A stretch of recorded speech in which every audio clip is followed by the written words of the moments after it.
Alors là, je vous emmène chez Olivier, qui est une sorte de représentant des apiculteurs en France. On va lui poser quelques questions.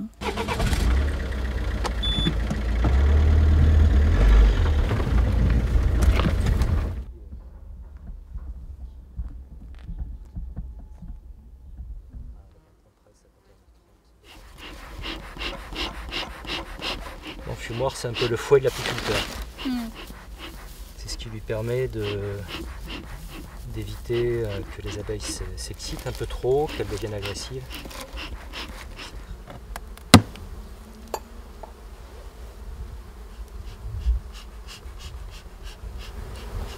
Elle est où la reine là? Alors elle est sur un des 10 cadres.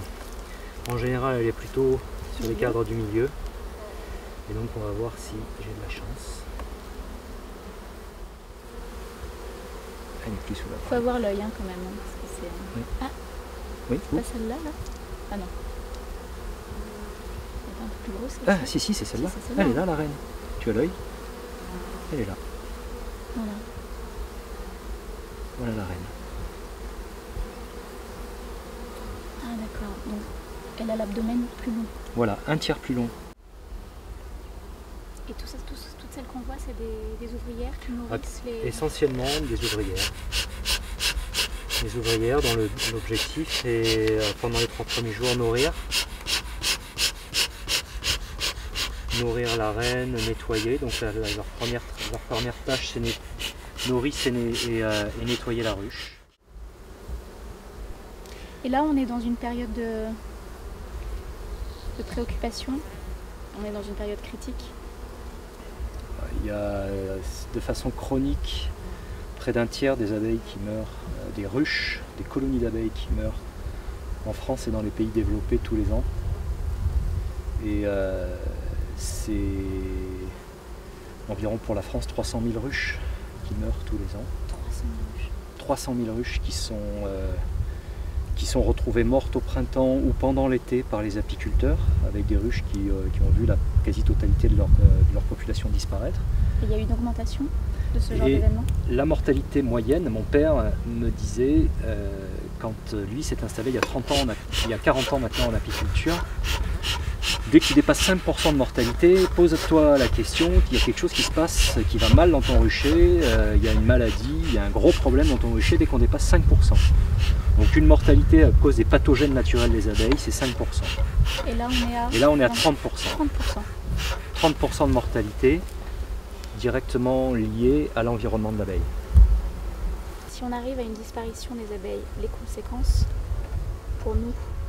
Le premier rôle de l'abeille, c'est d'être l'organe de fécondation des fleurs.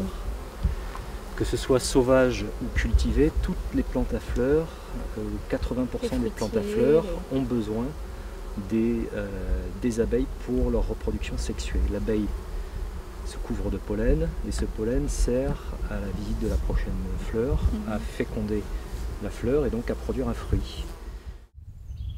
Et donc c'est 35% de notre bol alimentaire qui est directement lié en masse à l'abeille.